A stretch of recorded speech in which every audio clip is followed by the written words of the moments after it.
Baik, assalamualaikum warahmatullahi wabarakatuh. Selamat pagi teman-teman sekalian. Ketemu lagi di YouTube channel saya. Pagi ini kita akan membahas mengenai PTKP atau eh, kita kenal sebagai penghasilan tidak kena pajak.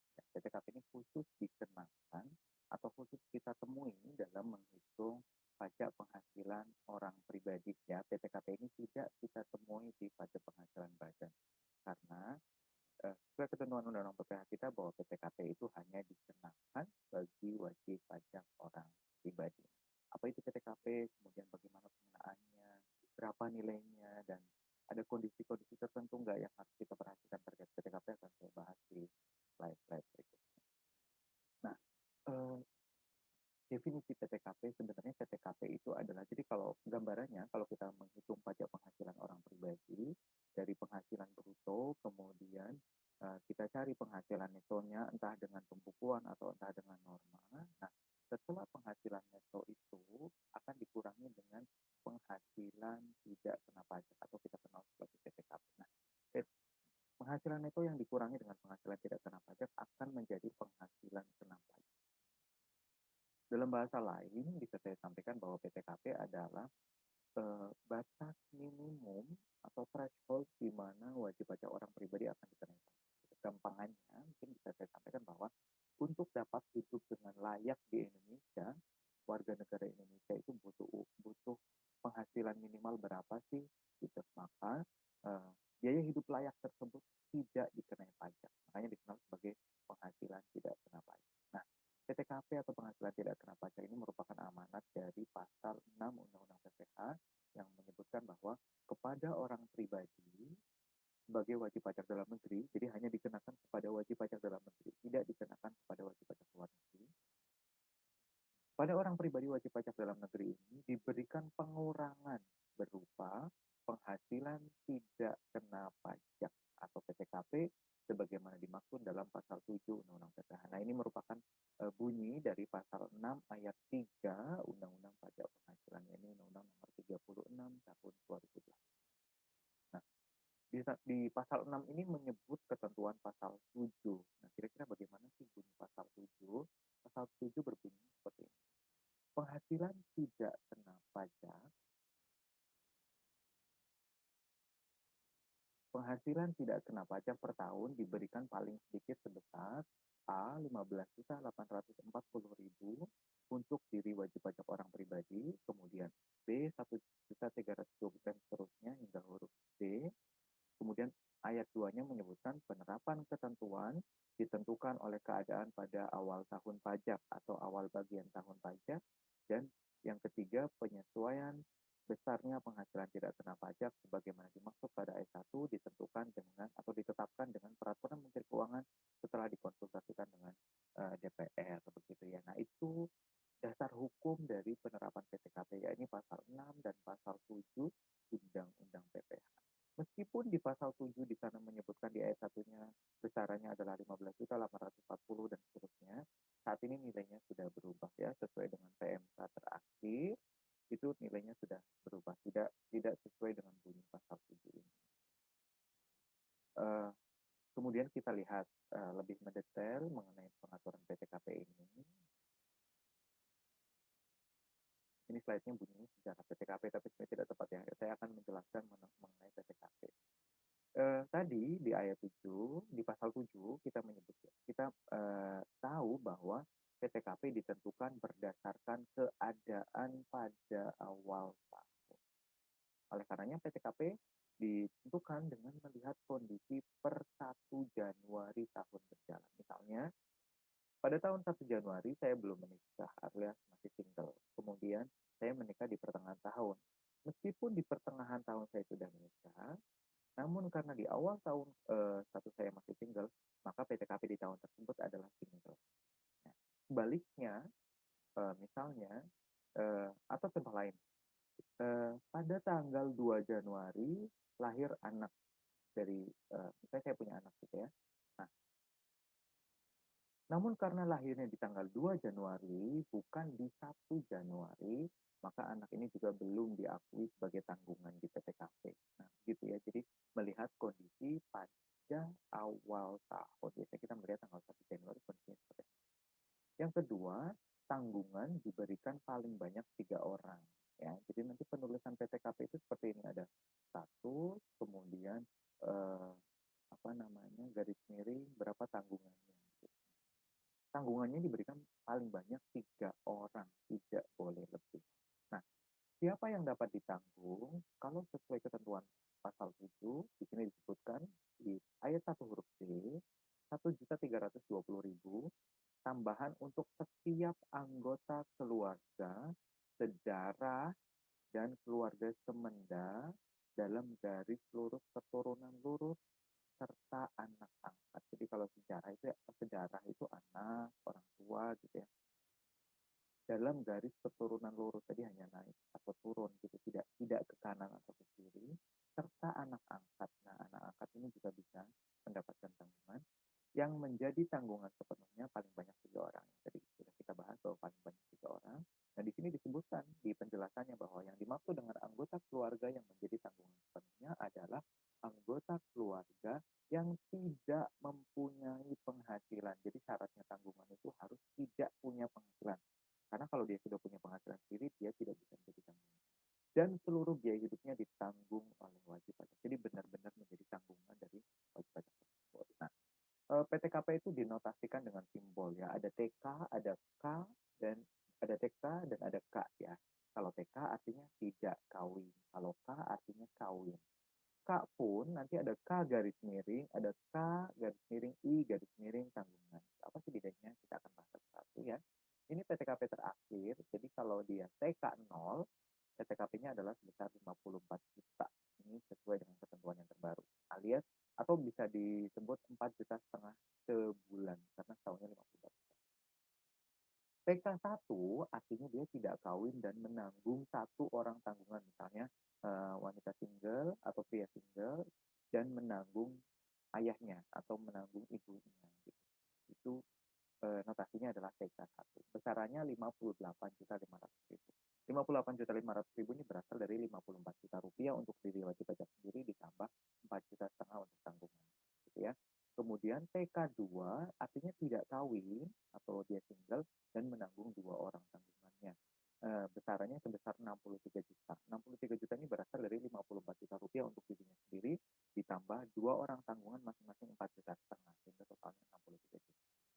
Demikian juga dengan TK3, artinya dia tidak kawin dan memiliki 3 orang tanggungan. Cara menghitungnya sama, 54 juta ditambah 3 kali 4,5 juta. Atau sehingga kita dapatkan angka sebesar 67.500.000 rupiah. Sementara untuk notasi K, artinya kawin, artinya dia sudah menikah. Ya. K0 artinya dia menikah dan belum punya tanggungan, artinya sudah menikah tapi belum punya anak. Nah, kalau K0 ini besarnya 58,5 juta yang dihitung dari 54 juta untuk jadi wajib pajak ditambah 4,5 juta untuk tambahan wajib pajak kawin. Ya, karena dia tidak punya tanggungan, maka tambahannya hanya 4,5 juta. Sementara kalau K1 artinya dia menikah atau kawin dan ada 1 orang tanggungan atau mungkin bisa kita sebut menikah dan telah mempunyai anak sebanyak 1 orang. Besarannya 63 juta yang dihitung dari 54 juta ditambah 4,5 juta untuk tambahan wajib pajak kawin dan 4,5 juta untuk 1 orang tanggungan. Demikian juga untuk K2 dan K3 cara menghitung. Nah, notasi berikutnya ada KI. Nah, ada huruf I-nya di tengah. I-nya ini adalah singkatan dari istri. Jadi dia kawin dan penghasilan istri digabung. Artinya istrinya memiliki sumber penghasilan yang dilaporkan di SPT tahunan suami dan dihitung PPh pasal 29. Jadi kalau saya lihat pola penerapan PTKP di Indonesia ini melihat sumber penghasilan. Kalau sumber penghasilannya satu, maka tidak ada huruf I-nya. Tapi kalau sumber penghasilannya lebih dari satu, misalnya istrinya juga punya penghasilan, maka nanti ada notasi huruf I. Nah, untuk PTKP dengan notasi huruf I ini dapat tambahan lagi 54 juta rupiah. Jadi seolah-olah ada 2 orang atau 2 pihak yang berkontribusi dalam penghasilan tersebut sehingga dianggap ada 2 orang. Makanya ada 2 kali 54 juta. Misalnya kita bahas KI 0, ini artinya suami bekerja atau suami mempunyai penghasilan, istri juga punya penghasilan, dan tidak punya tanggungan. Maka cara menghitungnya adalah 54 juta ditambah 54 juta karena ada dua sumber penghasilan dan ditambah 4,5 untuk tambahan wajib pajak kawin. Sementara kalau K garis miring I garis miring 2 artinya ada dua sumber penghasilan dengan satu orang tanggungan gitu ya. Maka cara menghitungnya adalah 54 juta ditambah 54 juta ditambah 4,5 untuk tambahan wajib pajak kawin, ingat itu dapat, dan 4,5 untuk satu orang tanggungan. Seperti itu cara menghitung.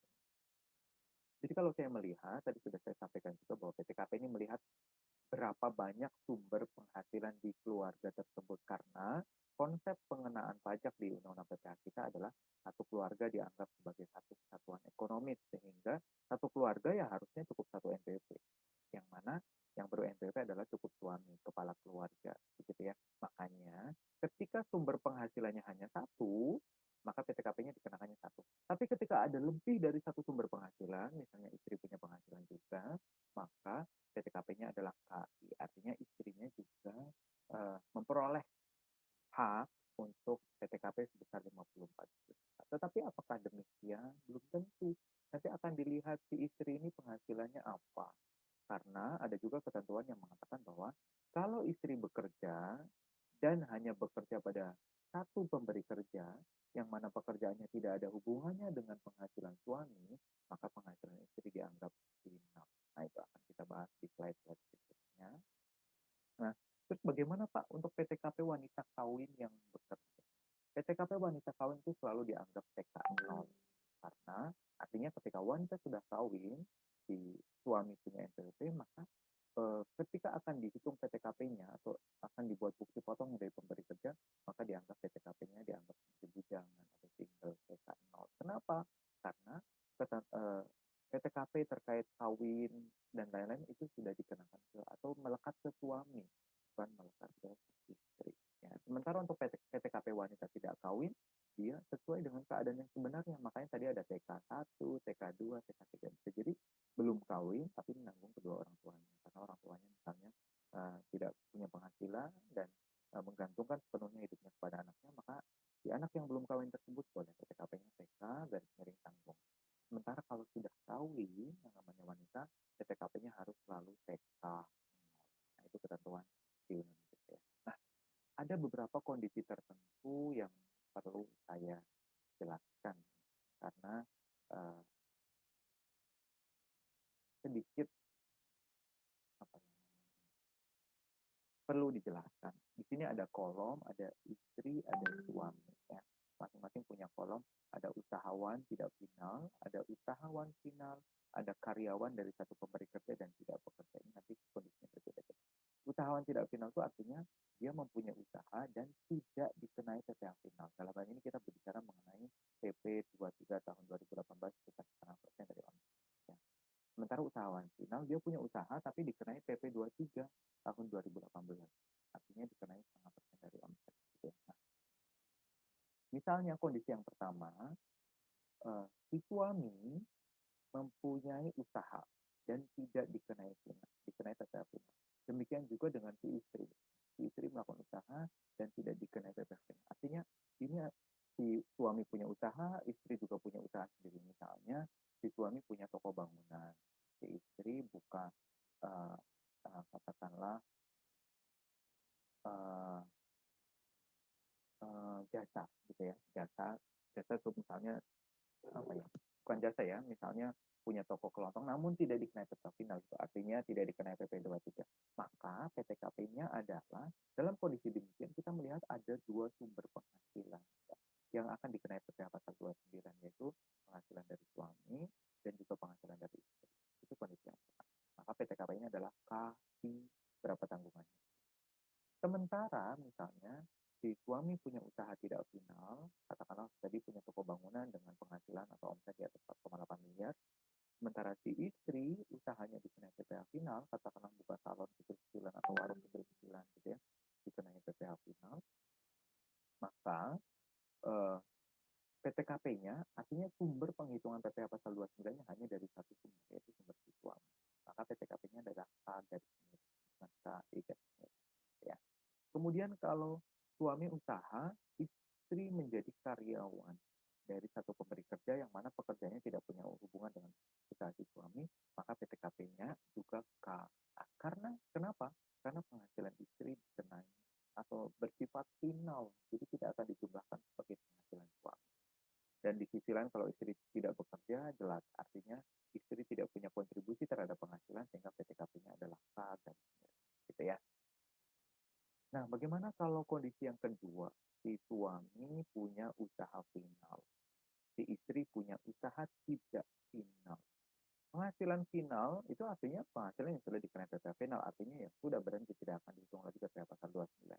Nah, dalam hal demikian kita melihat bahwa kontribusi atau sumbangan penghasilan hanya dari satu pihak, yaitu pihak istri. Maka PTKP-nya, kalau menurut saya pribadi ya, meskipun ini tidak ada aturan yang menjelaskan secara saklek apa sih pengenaan PTKP-nya, menurut saya PTKP-nya adalah K garis miring berapa tanggungannya, bukan KI, gitu ya. Sementara kalau suami punya usaha final, si istri juga punya usaha final, sama-sama dikenai PPh final, ya tidak ada PPh pasal 29 yang dihitung, artinya tidak ada PTKP. Ya, ingat, PTKP hanya digunakan untuk menghitung PPh pasal 29. Kemudian, dalam hal ini kita berbicara mengenai SPT tahunan PPh orang pribadi gitu ya. Kalau si suami punya usaha final, si istri bekerja dari satu pemberi kerja yang mana tidak ada hubungan dengan usaha suami, maka itu juga tidak ada PTKP karena penghasilan istri bersifat final. Apalagi kalau istri tidak bekerja, si suami punya usaha final, ya tidak akan ada PTKP ya. Artinya tidak dihitung PPh pasal 29. Kemudian si suami menjadi karyawan dari satu pemberi kerja, si istri punya usaha yang tidak final, ya. Maka dalam hal demikian PTKP-nya adalah ada huruf I-nya karena kita melihat ada dua sumber penghasilan ya. Ya ini dari penghasilan suami sebagai karyawan dan penghasilan istri dari usaha yang tidak final. Maka PTKP-nya KI. Kenapa? Karena ada dua sumber penghasilan gitu ya. Kalau suami karyawan, istri usahanya dikenai final atau PP 23, maka dalam hal ini kontribusi yang dihitung, kontribusi penghasilan yang akan dihitung pada pasal 29-nya hanya berasal dari suami, sehingga PTKP-nya adalah K garis miring. Ya. Demikian juga kalau suami istri menjadi karyawan, maka penghasilan istri bersifat final, sehingga kontribusi PPh pasal 29 hanya ditokong atau berasal dari suami, sehingga PTKP-nya adalah K garis miring. Ya. Demikian juga kalau istrinya tidak bekerja, artinya tidak ada sumber penghasilan, sumber penghasilannya satu, maka PTKP-nya juga K garis. Bagaimana di kondisi yang keempat nih, suami tidak bekerja, sementara istri dikenai melakukan usaha yang tidak final, maka PTKP-nya tetap. Nah, kita melihatnya berapa kontribusi penghasilan yang akan dihitung PPh pasal 29, maka K garis miring. Sementara untuk kondisi lainnya, misalnya suami tidak bekerja, istri dikenai PPh final, atau suami tidak bekerja, istri menjadi karyawan dan satu pemberi kerja, gitu ya. Kemudian suami tidak bekerja dan istri juga tidak bekerja, jelas tidak ada PTKP karena tidak ada penghasilan jelas. Nah, kondisi-kondisi ini hanya berlaku bagi keluarga yang status pelaporan penghasilan suami istrinya adalah kakaknya. Masih ingat kakak? Kakak artinya suami menjadi kepala keluarga dan SPT seluruh penghasilan suami istri dilaporkan di penghasilan suami. Artinya istri tidak melaporkan SPT sendiri ya, baik hidup berpisah, baik memilih terpisah atau pisah harta ya. Jadi kondisi ini hanya berlaku dalam kondisi kakak. Nah, itu teman-teman hal-hal yang sebenarnya menarik terkait PTKP. Kenapa? Karena slide ini bisa saya sampaikan, ini adalah pendapat saya pribadi karena dalam beberapa hal aturan kita kurang jelas mengaturnya ya. Ini logikanya menurut saya karena